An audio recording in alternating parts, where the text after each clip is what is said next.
ഇന്നത്തെ ചില്ലാട്ടം ഇടുക്കിയുടെ മനോഹരമായ ഹിൽ സ്റ്റേഷനായ കുട്ടിക്കാനത്തേക്കാണ്. കുട്ടിക്കാനത്തിൻ്റെ മനോഹരമായ കാഴ്ചകളും ഒളിഞ്ഞിരിക്കുന്ന സുന്ദര ഇടങ്ങളും ഒരുമിച്ച് കണ്ടറിയാം. ഒരു വൺ ഡേ ഫൺ ട്രിപ്പാണ്. ഞാനും ജോഹാനും രോഹിത്തും അളിയൻ ദീപക്കും ഫാമിലിയുമാണ് കൂടെയുള്ളത്. അപ്പോൾ വീഡിയോ അവസാനം വരെ കാണാൻ മറക്കല്ലേ. കേരളത്തിലെ ഏറ്റവും മനോഹരമായ ഹൈറേഞ്ച് റോഡുകളിലൊന്നായ KK റോഡിലൂടെയാണ് ഇന്ന് നമ്മൾ യാത്ര ചെയ്യുന്നത്. വാഹനത്തിൽ ഇന്ധനമൊക്കെ നിറച്ച് നേരെ എത്തിയത് പുല്ലുപാറയിലുള്ള മരിയ റെസ്റ്റോറൻറ്റിലേക്കാണ്. KK റോഡ് യാത്രയിൽ ഇവിടെ നിർത്തണമെന്നത് ഒരു ചടങ്ങായി പല യാത്രക്കാരും കണക്കാക്കുന്നു. ചൂടോടെ എത്തുന്ന പൊറോട്ട, എരിവൽപ്പം മുന്നിൽ നിൽക്കുന്ന ബീഫ് കറി, അതോടൊപ്പം ഒരു ചൂട് കാപ്പിയും കൂടെ ആയാൽ ചില്ലാട്ടം ഉഷാറായി. പുല്ലുപാറ ജംഗ്ഷൻ കഴിഞ്ഞ് ഇടതുവശത്ത് മരിയൻ വാലി കുരിശുപള്ളിയുടെ ആർച്ച് കണ്ടു. വണ്ടി ആ വഴിക്ക് വിട്ടു. കുത്തനെയുള്ള ഇറക്കം, വീതി കുറഞ്ഞ വഴി, ഓരോ വളവും പുതിയ കാഴ്ച സമ്മാനിക്കുന്ന ശാന്തമായ ഇടം. കുരിശുപള്ളിയിലേക്ക് എത്തുമ്പോൾ ആദ്യം അനുഭവപ്പെട്ടത് ഇവിടുത്തെ നിശബ്ദതയാണ്.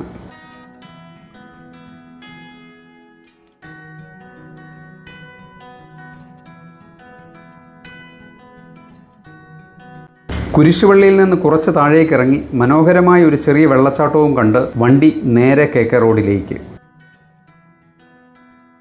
വഴിമധ്യേ കാണുന്ന വളഞ്ഞങ്ങാനം വെള്ളച്ചാട്ടം യാത്രക്കാരെ നിർത്താതെ വിടില്ല. റോഡരികിൽ നിന്ന് തന്നെ ആസ്വദിക്കാവുന്ന ഈ വെള്ളച്ചാട്ടം യാത്രയ്ക്ക് മറ്റൊരു മനോഹര നിമിഷം സമ്മാനിക്കുന്നു. ഇപ്പോൾ നാം എത്തിയിരിക്കുന്നത് കുട്ടിക്കാനത്തിൻ്റെ ചരിത്രം പറയുന്ന ഒരു പൈതൃക സ്മാരകത്തിലേക്കാണ്. അമ്മച്ചി കൊട്ടാരം. തിരുവിതാംകൂർ രാജാവിൻ്റെ പ്രിയ ഭാര്യയായ അമ്മച്ചിക്കായി വിശ്രമത്തിനായി നിർമ്മിച്ചതാണ് ഈ കൊട്ടാരം. ഇന്ന് ജീർണാവസ്ഥയിലായ ഈ കൊട്ടാരം സംരക്ഷിക്കപ്പെടേണ്ടതാണ്. പൈതൃക സ്മാരകത്തിന് മുന്നിൽ നിന്ന് ഒരു ഫോട്ടോയും എടുത്ത് യാത്ര തുടർന്നു. കുട്ടിക്കാനത്തിൻ്റെ മഞ്ഞും മലനിരകളും ചായത്തോട്ടങ്ങളും കടന്നെത്തുന്ന ഈ ശാന്തമായ സ്ഥലമാണ് പീർ മുഹമ്മദ് മക്കാം. കേരളത്തിലെ ഇടുക്കി ജില്ലയിലെ പീരുമേട് എന്ന സ്ഥലത്തിൻ്റെ പേര് ലഭിച്ചത് സൂഫി സന്യാസവേരനായ പീർ മുഹമ്മദ് എന്ന മഹാൻ്റെ ഓർമ്മയോടെയാണെന്ന് പ്രാദേശിക പാരമ്പര്യവും ചരിത്രപരമായ രേഖകളും സൂചിപ്പിക്കുന്നു. അദ്ദേഹം ഈ മലനിരകളിൽ ധ്യാനവും ആത്മീയ ജീവിതവും നയിച്ചിരുന്നുവെന്നാണ് വിശ്വാസം. മക്കാമിൻ്റെ അടുത്തുള്ള പീരു ഹിൽസ് എന്ന ഈ കുന്നിൻ പ്രദേശം ട്രക്കിങ്ങിനും പ്രകൃതി ആസ്വദിക്കുന്നതിനും അനുയോജ്യമായ സ്ഥലമാണ്. ഇവിടെ നിന്നുള്ള കാഴ്ചകൾ ഒരു അവിസ്മരണീയമായ അനുഭവം തന്നെയാണ്. ഇവിടുത്തെ കാറ്റേറ്റ് അലസമായി ഇരിക്കാൻ കിട്ടുന്ന അവസരം വിട്ടുകളയരുത്. ഫോട്ടോസും വീഡിയോസും എടുത്ത് മനസ്സ് റിലാക്സാക്കി കുറച്ച് സമയം അവിടെ ചിലവഴിച്ചു. തിരക്കേറിയ ജീവിതത്തിൽ നിന്ന് ഒരു ചെറിയ ഇടവേളയെടുത്ത് പ്രകൃതിയെ അടുത്തെറിയാനും മനസ്സിന് സമാധാനം കണ്ടെത്താനുമുള്ള ഒരു ചെറിയ ഒളിത്താവളമാണ് പീരു ഹിൽസ്. അടുത്തത് മിസ്റ്റി മൗണ്ടൻ പ്ലാന്റേഷൻ റിസോർട്ടിൻ്റെ ഭാഗമായ റെസ്റ്റോറൻറ്റിലേക്കാണ് എത്തിയത്. ഭക്ഷണത്തോടൊപ്പം കുട്ടിക്കാനത്തിൻ്റെ തണുത്ത കാറ്റും ചായത്തോട്ടങ്ങളുടെ ഭംഗിയും ആസ്വദിക്കാൻ ഇവിടെ അവസരമുണ്ട്. യാത്രയുടെ ക്ഷീണം മാറ്റി അടുത്ത ലക്ഷ്യസ്ഥാനത്തേക്ക് പോകുന്നതിന് മുമ്പ് വിശ്രമിക്കാനും കുടുംബത്തോടൊപ്പം സമയം ചെലവഴിക്കാനും പറ്റിയ ഒരിടമാണിത്. 12 മണിക്കാണ് ഏലം റെസ്റ്റോറൻറ്റ് ഓപ്പൺ ആകുന്നത്. അതിനാൽ ഞങ്ങൾ ആദ്യമുള്ള തേയില റെസ്റ്റോറൻറ്റിലെത്തി. മലനിരകളുടെ നടുവിൽ ആധുനിക ഡിസൈനും പ്രകൃതിയോട് ചേർന്ന അന്തരീക്ഷവും കൊണ്ട് ശ്രദ്ധേയമാണ് ഈ റെസ്റ്റോറൻറ്റ്. കുടുംബസമേതം എത്തുന്നവർക്ക്, സുഹൃത്തുക്കളോടൊപ്പം സമയം ചെലവഴിക്കാൻ ആഗ്രഹിക്കുന്നവർക്കും അനുയോജ്യമായ സ്ഥലമാണ്. കോണ്ടിനെൻ്റൽ ചൈനീസ് വിഭവങ്ങൾ, ബേക്കറി ഐറ്റങ്ങൾ, ചായ, കാപ്പി എന്നിവ ഇവിടെ ലഭ്യമാണ്. വിശാലമായ പാർക്കിങ്ങും വൃത്തിയുള്ള അന്തരീക്ഷവും യാത്രക്കാർക്ക് കൂടുതൽ സൗകര്യമൊരുക്കുന്നു. കുട്ടിക്കാനത്തിനടുത്തെത്തുമ്പോൾ വായുവിൻ്റെ തണുപ്പും പ്രകൃതിയുടെ നിശബ്ദതയും മനസ്സിന് വേറൊരു ലോകത്തേക്ക് കൊണ്ടുപോകും. സമുദ്രനിരപ്പിൽ നിന്ന് ഏകദേശം 3500 അടി ഉയരത്തിലുള്ള ഈ മലനാട് തേയില, കാപ്പി, ഏലക്ക തോട്ടങ്ങളാലും ബ്രിട്ടീഷ് കാലഘട്ടത്തിൻ്റെ പൈതൃകത്താലും പ്രശസ്തമാണ്. ഞങ്ങൾ എത്തിയ ഇന്ന് മൂടൽമഞ്ഞ് മലനിരകളെ മൂടിയിരിക്കുന്ന അതിമനോഹരമായ കാഴ്ചയായിരുന്നു യാത്രയിലുടനീളം.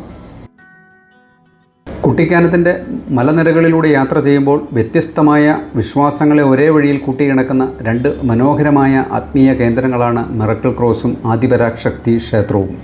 കാഴ്ചകളുടെ സൗന്ദര്യം കണ്ണുകളെ സന്തോഷിപ്പിക്കും. എന്നാൽ മനസ്സിൻ്റെ ശാന്തിക്കായി ഇവിടെ നിർത്തി യാത്ര തുടരുന്നവരെയും കാണാം.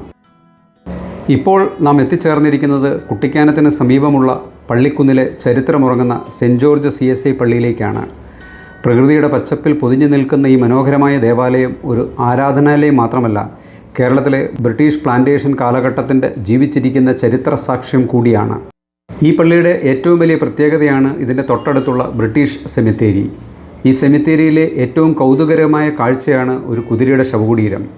ജോൺ ഡാനിയൽ മൺറോയുടെ പ്രിയപ്പെട്ട വെള്ളക്കുതിരയായ ഡൗണി ഇവിടെ അടക്കം ചെയ്തിട്ടുണ്ടെന്നാണ് ചരിത്രം പറയുന്നത്.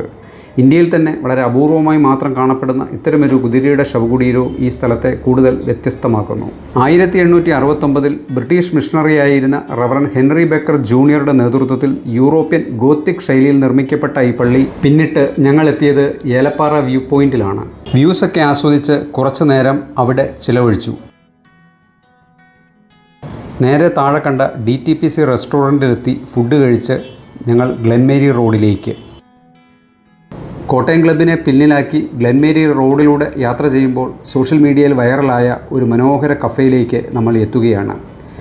കാപ്പിയുടെ രുചി മാത്രമല്ല, ഇവിടുത്തെ അന്തരീക്ഷമാണ് ഈ സ്ഥലത്തെ ഇത്രയധികം ജനപ്രിയമാക്കിയത്. മൂടൽമഞ്ഞ് ഇറങ്ങി വരുന്ന മലനിരകളും തണുത്ത കാറ്റും പക്ഷികളുടെ ശബ്ദവും ചൂടോടെ കിട്ടുന്ന കാപ്പിയും സ്നാക്സും ഇതെല്ലാം ചേർന്ന് ഈ ചെറിയ കഫേ യാത്രക്കാരുടെ പ്രിയപ്പെട്ട സ്റ്റോപ്പാക്കി മാറ്റിയിരിക്കുന്നു.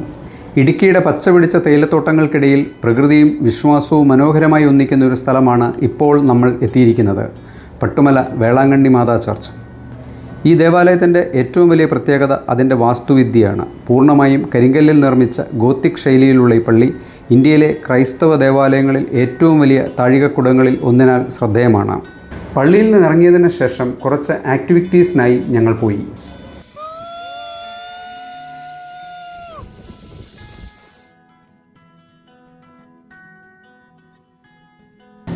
അടുത്തത് സമീപകാലത്ത് പരുന്തുംപാറയുടെ പ്രധാന ആകർഷണങ്ങളിൽ ഒന്നായി മാറിയ കൈറ്റിംഗ് ആണ്. കാറ്റിൻ്റെ ശക്തി ഉപയോഗിച്ച് വർണ്ണാഭമായ വലിയ കൈറ്റുകൾ ആകാശത്ത് ഉയരുന്നത് കാണാൻ തന്നെ അതിമനോഹരമാണ്. ഇന്ന് നല്ല കോടയായിരുന്നു. ചില സമയങ്ങളിൽ ഒന്നും കാണാൻ കഴിയുമായിരുന്നില്ല. എന്നാലും കാറ്റിൻ്റെ ശക്തിയിൽ പട്ടം കുതിക്കുന്നത് നമുക്ക് നല്ലൊരു ഫീലാണ് നൽകുന്നത്.